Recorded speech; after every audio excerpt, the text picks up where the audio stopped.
वर्षगांठ। मैंने प्रलय प्रयोधि में वटपत्र शाही भगवान बाल मुकुंद का दर्शन किया है। भले भगवान नारायण ने माया से ही वह दर्शन कराया, किंतु उनका वह स्वरूप, वह झांकी भी क्या भूली जाती है। लेकिन झांकी तो आज मिली है मुझे। मैं कल्पांत जीवी हूँ, पर महर्षि शांडिल्य की कोई समता है सृष्टि में। सृष्टिकर्ता ने जो सौभाग्य अपने प्रिय पुत्र वशिष्ठ को प्रदान किया था, वही महर्षि शांडिल्य को सहज सुलभ हो गया है इस द्वार प्रांत में। अब वे आवाहन करे मेरा तो मैं जाऊं, इतनी अशिष्टता तो मुझे नहीं करनी चाहिए। भगवान सदाशिव गोकुल हो आए तब से ही मैं उत्कंठित था, किंतु वह सुअवसर आ जाया। मैं अनअवसर आ जाता तो इतना सौभाग्य कैसे पा सकता था। आज नंद नंदन की वर्षगांठ थी और इस अवसर का आराध्य तो मैं ही माना जाता हूँ। अतः मैं तो कब से इस दिन की प्रतीक्षा करता रहा था।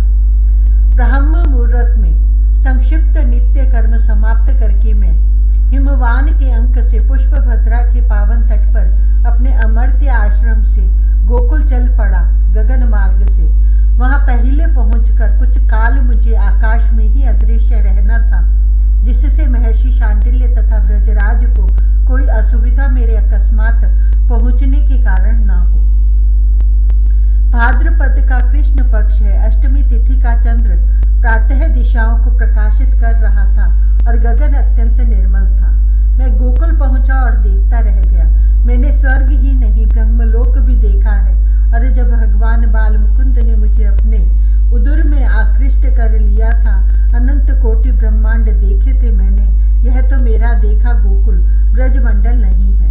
यह दिव्य धरा, यह अकल्पनीय शोभा संपत्ति और ये पक्षी पशु स्त्री पुरुष, यह तो सृष्टि में कहीं नहीं देख सका था।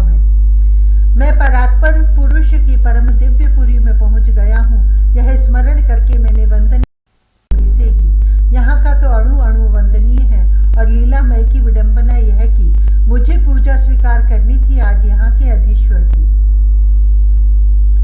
भगवान बाल मुकुंद वही श्याम श्री अंग, किंतु सौंदर्य माधुर्य मृदिमा शत सहस्त्र गुणित हो गई है। अब ये चलने लगे हैं, बोलने लगे हैं। काली घुंघराली अलकों से घिरे चंद्रमुख से कुछ बोलते हैं तो श्रवणों में सुधा धारा प्रविष्ट होती है। भाल पर कज्जल बिंदु, नेत्रों में अंजन, कंठ में मुक्ता माल के मध्य व्याघ्र नख और कौस्तुभ, वक्ष पर श्री वत्स चिन्ह। मैया यशोदा ने दक्षिण बाहु की कलाई में कंकणों के पास एक नन्ही सी पोटली बांध दी है आज पीतपट में। इसमें नीम गुग्गल सरसों दूर्वा और गोरोचन होगा। ये वाम कर से इसे टटोल रहे हैं। माता कहती है लाल इसे मत खोलना, आज तुम्हारी वर्षगांठ है। दाऊ को बांध। अब ये मैया से कितने आग्रह कहते हैं कि भद्र विशाल अर्जुन ऋषभ सबके करों में बांध पोटली, सबकी वर्षगांठ होगी, सब पूजन करेंगे। आज सबकी वर्षगांठ नहीं है, आज तो तेरी वर्षगांठ है। सब तुझे उपहार देंगे। मैया हंसती है कैसे नहीं, तू सबकी वर्षगांठ कर दे। यह माता से इनकी आग्रह अनुरोध, उलझने झगड़ने की प्रस्तुत भंगी, सबको उपहार देने हैं। लाल उपहार तुम सबको दे लेना। माँ नहीं चाहती आज ये प्रातः खींचने लगे, पर तुम सबसे बड़े हो ना। आज बड़े की ही वर्षगांठ होती है, दूसरों की दूसरे दिनों में होगी। मैं बड़ा हूँ, सबसे बड़ा हूँ। अब इसमें भी कुछ कहना है कि आप आदि पुरुष सबसे बड़े हैं, आप अद्वितीय में। यह भद्र को तो बांध और किसी को नहीं तो कम से कम भद्र को ही सही। कोई एक सका तो पोटली बांधने में साथ हो, भद्र तो छोटा है। मैया हंसती है, उसकी और दाऊ की वर्षगांठ भी पीछे आवेगी, तब उनके यह बंधेगी। मेरा लाल सबसे बड़ा है, इसलिए आज इसको अकेले बांधे रहेगा। महर्षि शांडिल्य नंद भवन आ गए हैं।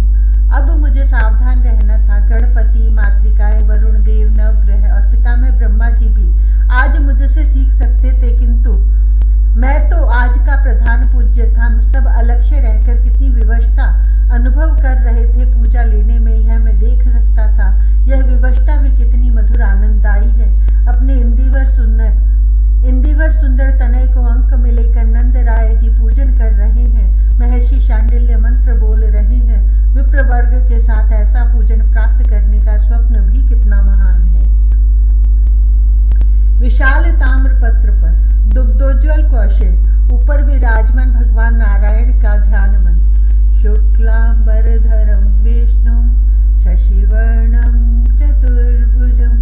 मुझे हंसी आ रही है। महर्षि के विप्रों के किसी एक के भी हृदय में इस मंत्र की ध्येय मूर्ति का ध्यान नहीं आ रहा है और ब्रजराज के मन में तो आ सकता नहीं है। मंत्र कोई बोल लो। ये नवघन सुंदर दिगंबर कमल लोचन द्विभुज शोभा सिंधु सम्मुख है तो क्या चित्त दूसरा चिंतन करेगा। करने की कोई आवश्यकता भी कहाँ है। मैं क्या नहीं देख सकता हूँ कि वे श्वेत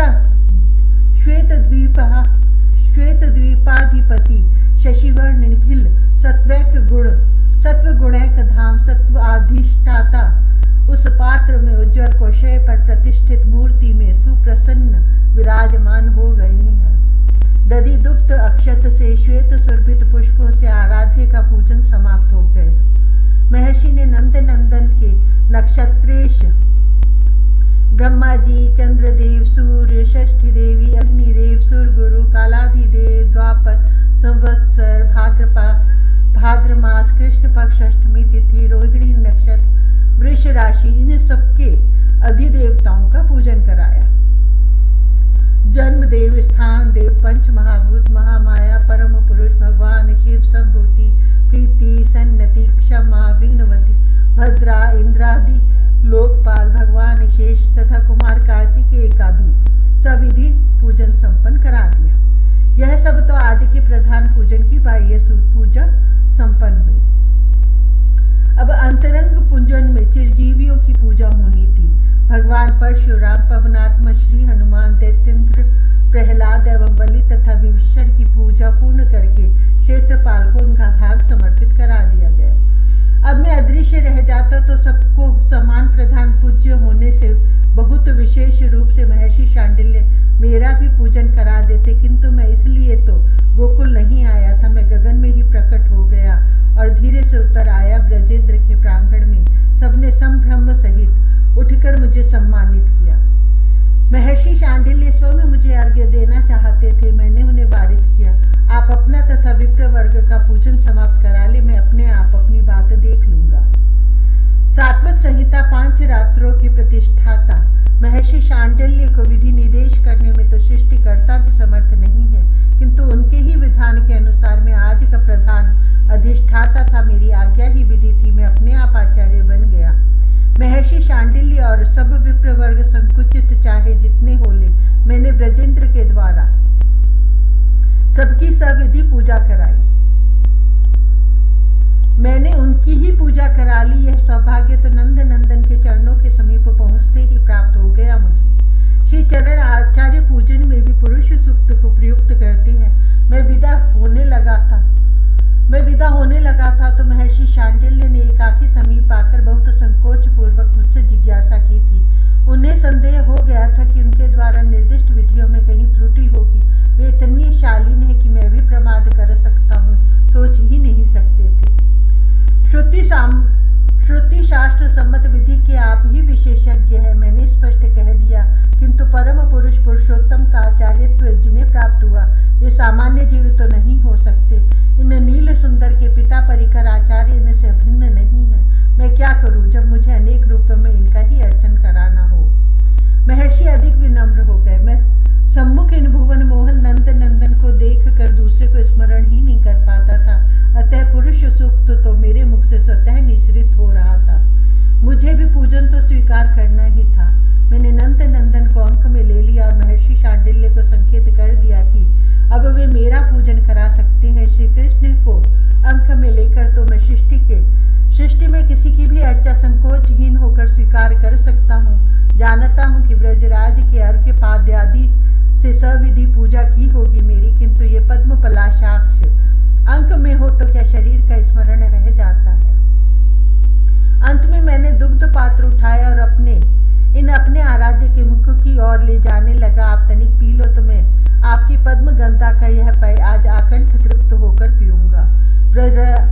ब्रजराज ने दोनों चरण पकड़ लिए मेरे। आपका परम पावन प्रसाद आज इसे प्राप्त होना चाहिए। मैं क्या करता। मैंने कातर नेत्रों से महर्षि शांडिल्य की ओर देखा। मुझे महामृत्यु के मुख से निकालकर अमरत्व भगवान पुरारी भी जिनका चरणों तक सहर्षि सिर पर धारण करते हैं। महर्षि शांडिल्य के नेत्र भर आए। मेरी विफलता वे समझ सकते थे, किंतु यही विवशता उनकी भी थी। वे मेरा समर्थन नहीं कर सकते थे। उन्होंने अंजलि बांधकर मुझसे बहुत विनयपूर्वक कहा, आप नैवेद्य स्वीकार करें। आप और हम सभी जिनके आदेशों का पालन करने को विवश हैं, उनकी लीला के अनुरूप ही हमें अभिनय करना है। श्री वज्रराज, अपने कुमार को आपका यह प्रसाद देने के लिए अत्यंत उत्कंठित है। मैंने पात अधरों में लगा लिया, मैं कल्पांत जीवित रहूंगा, किंतु यह पुनीत पेयपान पुण्य तो सृष्टि में सुलभ नहीं होने वाला है।